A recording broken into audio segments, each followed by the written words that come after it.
I'm just gonna kind of tell the story about how we got here. So it was about 7 years ago, and I'm definitely gonna cry.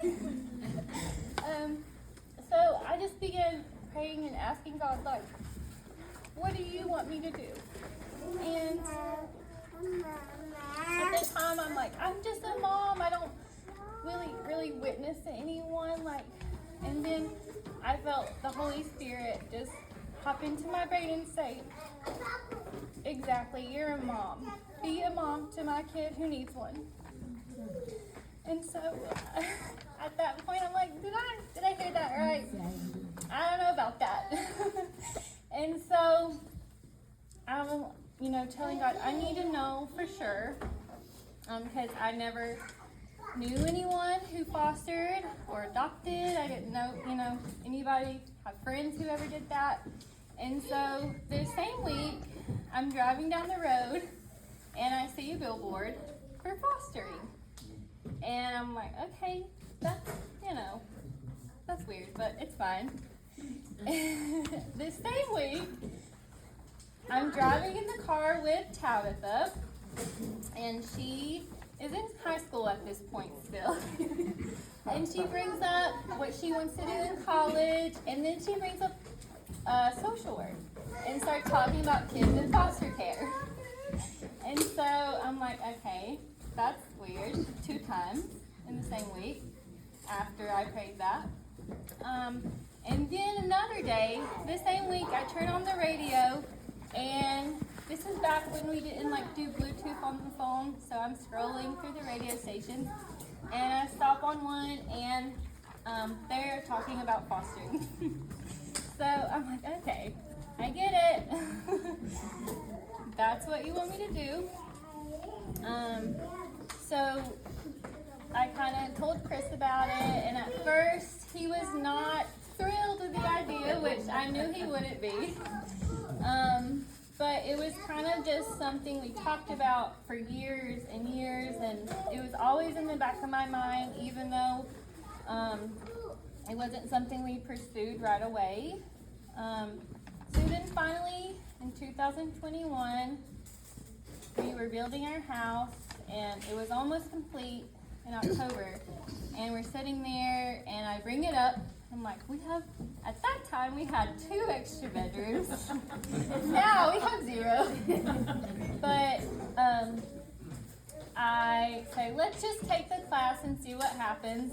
We don't know if we'll continue on, go through with it, but let's just take the class. So we signed up for the class that October, and then a month later, our world kind of is flipped upside down, and I know if we did not sign up in October, we wouldn't have at all. So that January, we go through with the class, and it takes a while, to get everything together. And that summer, after we took the class, I just kind of felt another nudge from God to start praying for a baby, that for protection and safety over a baby that might need a home, and that was currently in its mom's belly. So I just started praying that specific prayer for a while, and then in October we got certified, everything goes through, and so we're excited. And then kind of nothing really happens for a while. Then that December, we get a call for 2 toddlers that we accept. And it didn't go like we expected. So that didn't work out. And at that point, I'm thinking, okay, I just failed. Like, was I wrong? I thought this is what you wanted me to do, and I couldn't do it. So we just keep praying, and for months we hear nothing. We don't have any phone calls or anything. And then I'm sitting at work. I'm working full time at this point. And I just get another nudge from the Holy Spirit to text one of the ladies at DSS. and I just fought it, but I was on my lunch break, and I just keep getting it in my head, like, text her. You need to text her. So I finally did. I text her, and for a few hours, I didn't hear anything. I'm like, I just wanted to see, like, what age we're certified for, because, we haven't heard anything, and just kind of checking in.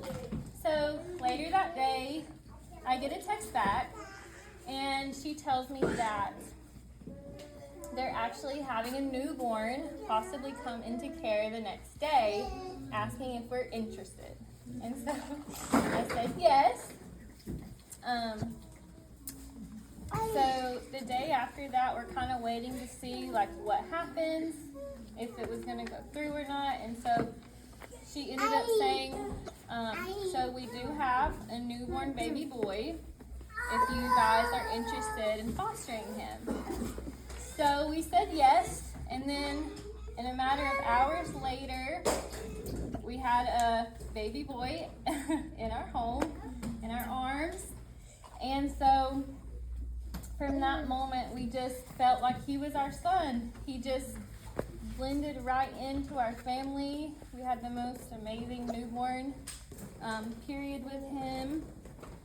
And when I took him to his checkup at the doctor, he was amazed. Like, we're going through this kind of maternal history, and I'm like crying because I'm kind of upset at this information. And I don't know if this man was a believer. I don't think he was, but he says to me, this little baby had angels with him. And so at this point, I'm still kind of upset. But then I start thinking back, and I realized that when I prayed that prayer, he was in his birth mom's belly. Yeah. And he is perfect and healthy. And so we're just so thankful for that, and just what the Lord has done. Foster care is not a happy thing. It's sad that it exists. It's sad that in a perfect world, we wouldn't know him. In a perfect world, he would be with his birth mom, and he would know his dad's name. But we're just thankful that God takes broken and sad and hard things and turns them into something beautiful like this. Yeah.